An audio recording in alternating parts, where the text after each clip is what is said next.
Welcome to our channel, ladies and gentlemen, and thank you very much for choosing our show today. Ladies and gentlemen, the world over, citizens have realized that they are suffering from same problems. You've realized that if you read the global news, not only in Africa, but all over the world, citizens are suffering from bad governance, misuse of public funds, corruption, and lack of respect to human rights. That is human rights violation, increased police brutality, and these problems bedevil citizens all over the world. They have also realized that they must unite and they borrow from each other how to deal with the corruption, how to deal with the dictatorship. Now, a few years ago, to be precise, a year ago in 2024, Gen Zs in this country, Kenya, stormed the streets to protest the Finance Bill 2024 that had been passed against the chagrin of the public. And they realized that they were not going to keep quiet. All over the years, their parents were looking at governments that had misused funds, public funds. And so they said, enough is enough. They went to protest. And for some moments or days, they had placed a curfew against members of parliament who boisterously passed the Finance Bill 2024. They could not go to churches. Some of them had vacated their rural homes and they were now residing in their urban homes because they feared Gen Z's wrath. They stormed parliament, and there's a story that you know. It seems that several Gen Zs in the world were looking and seeking to emulate what was happening because for a moment we saw a very courageous president, President William Samoei Ruto, who succumbed to the wrath of Gen Zs only to be rescued by Raila's handshake. So one such country that is also suffering from the same problems is Nepal. There have been reports from the very independent institutions that check how the government uses public funds. And every now and then, the equivalent of the Auditor General Office and the Controller of Budget Office in Nepal gave information of how corruption was eating into the nerves of the citizens of Nepal. So what did they do? Gen Zs decided that enough is enough. Our parents have listened to these reports and there's nothing they do, or they have done enough, but now we want to take it all, from where they left. You remember how Gen Zs in Kenya were telling Raila, Baba, we've seen your efforts, please stay away because we want to complete this mission. So Gen Zs in Nepal decided that they were not taking it anymore. They were sharing information because Gen Zs have got numbers and they are using social media to spread and disseminate news. Remember how they used to use the very social media, Twitter, Instagram, to organize for protests. It is unlike the old girls who will tell you tunakutana Kasarani. They used the social media. So the government of Nepal, as usual, thought it was going to be business as usual, and so they banned the use of social media. This increased anger, and Gen Zs decided we are going to storm the streets. In the very breath, they killed 19 to 20 people, and this even made matters worse. And Gen Zs stormed, and they wanted to show the whole world that they were sick and tired of corruption that was eating into the coffers.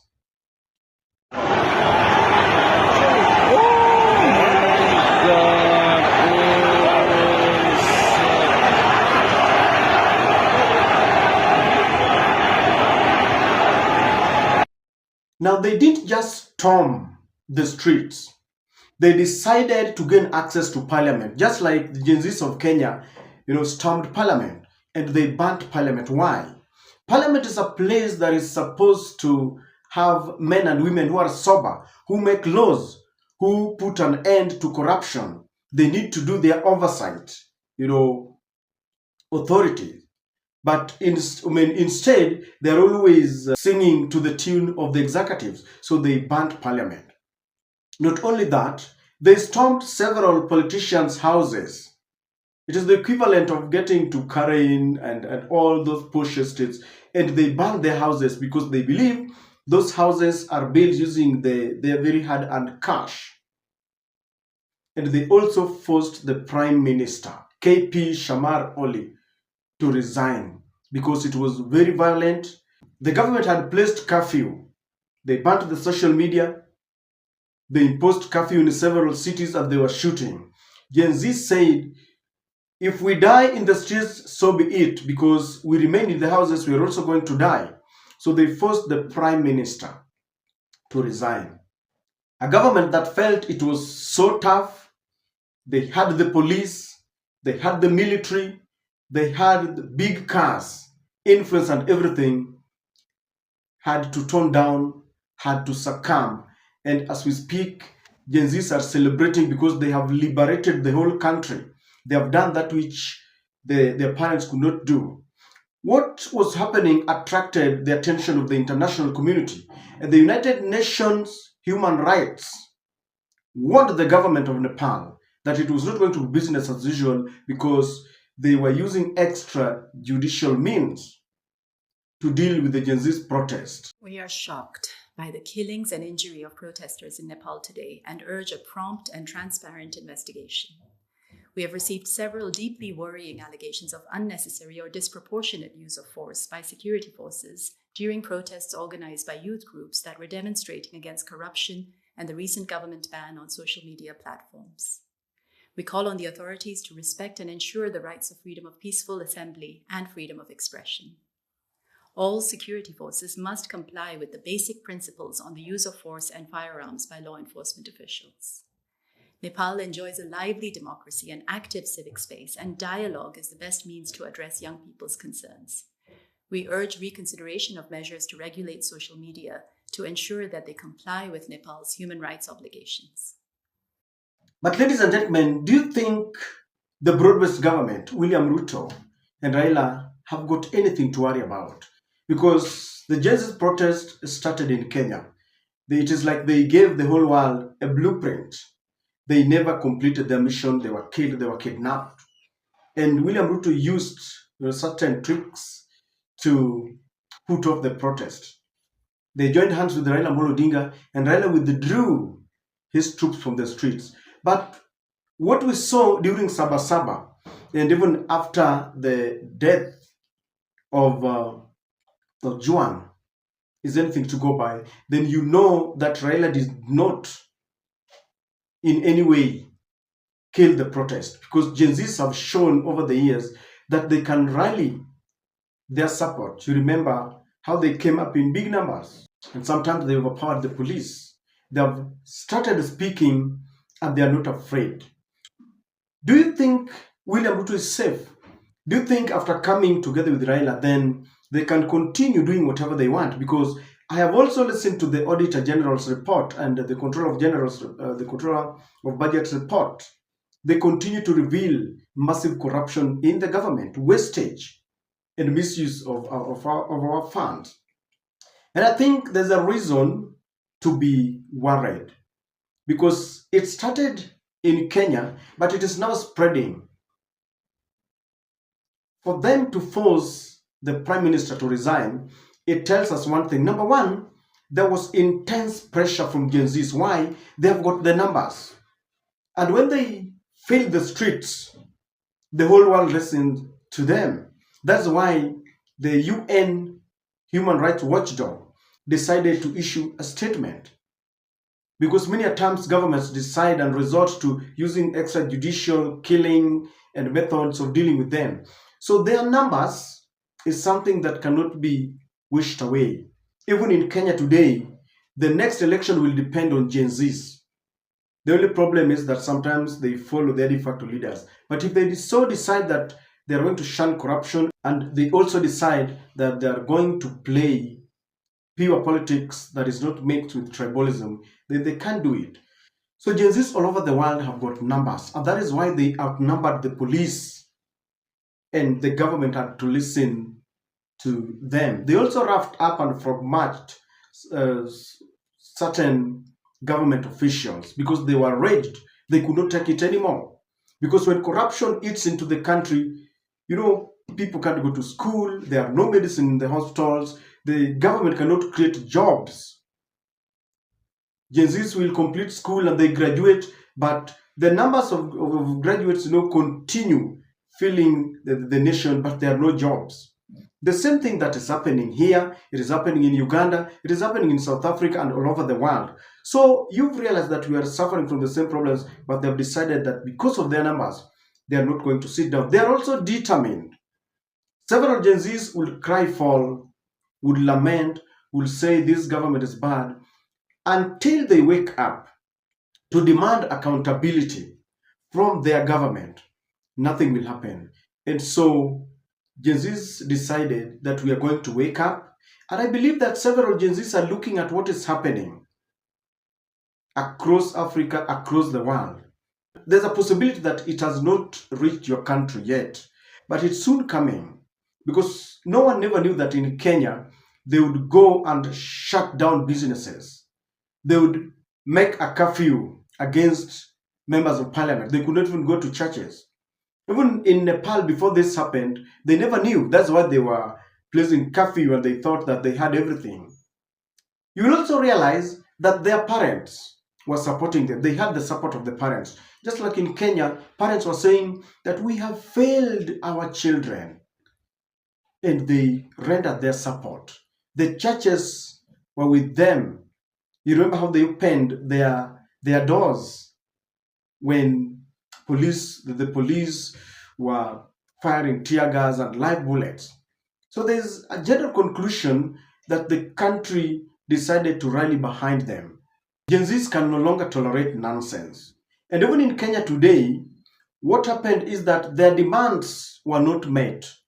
William Ruto used makeshift kind of solutions to a permanent problem, because we still have the same problems: corruption, wastage, unemployment, doing things without listening, to the government. And if they're not careful, the cycle will come back against them and will get back. And this time round, it will be very worse. So Ruto has an opportunity to ensure that he puts an end to corruption, he creates jobs, and he stops all this wastage and doing things as if Kenya belongs to him alone. Ladies and gentlemen, the government must now make a paradigm shift on how they deal with Gen Zs, because this is not the generation that was easily hoodwinked. And in the era of social media, messages spread like fire in a desert. And I believe that wherever Ruto is, such things, is a wake-up call. And the security usually sit down and they want to analyze what were the loopholes, what forced the prime minister to resign. Can it escalate all this into our country? And I can assure you that we are still sitting on a time bomb. And our Gen Zs will make a very big difference in 2027. The protest will be that in the ballot. They will decide to make that, their protest known, their grievances known, because things cannot remain the same for long. We cannot tolerate corruption, because I believe William Ruto has the capacity. It's not about warning parliament and warning the judiciary. If you want to put an end to corruption, you not only declare it as a national disaster, but you practice what you preach. In Kenya, we only need to see Ruto taking a back seat and allowing the independent institutions to, jail 2 or 3, in fact, his friends. Once you do that, then Kenyans will realize that William Ruto is serious about fighting corruption. That is what I saw in 2002. When people went voted in Kibaki as they decided to put an end to the government and the regime of Moi, the Nyayo regime. Immediately, Kibaki was sworn in. Kenyans used to frog march any policemen who are found taking corrupt money on the streets, wakichukua pesa hapa na pale. And they decided, we are not going to allow this. Their spirits were dampened when they realized that even in the government of Kibaki, a government that they so believed in, were nurturing corruption in the name of Anglolism. That is when they realized that this man is not, serious about fighting corruption. But whenever you show seriousness, wananchi will support you. They are always very, very ready. And so, ladies and gentlemen, the world belongs to Gen Zs. They have decided that they're not going to take a backseat. They will be in front. They will be leading as other generations follow them. And so what happened in Nepal had happened to Kenya. There's also another prime minister that had been forced to resign. So it's taking shape pole pole, and many other presidents may think that they are safe because they've got money. They're even hiding them in foreign accounts. They have the police, they control everything. Some of them have got their relatives in the military controlling everything. But when your time comes, you will not believe. Sometimes even the police turn against you and they tell you this number is so big because even the children of Gen Zs who are on the streets are their brothers and their children and their sisters. And they cannot allow that massive, just killing aimlessly because of one person who is corrupt. So governments will no longer tolerate corruption. And as I said, William Ruto has got an opportunity to fight corruption and put an end. He simply needs to be serious about it. I don't know what to think, but dealing with Gen Z will take a different turn, not promising and threatening and sending the police, because sooner than later, governments, including Kenya included, will realize that Gen Zs are no longer afraid of the bullets. I don't know what to think, but that's my take.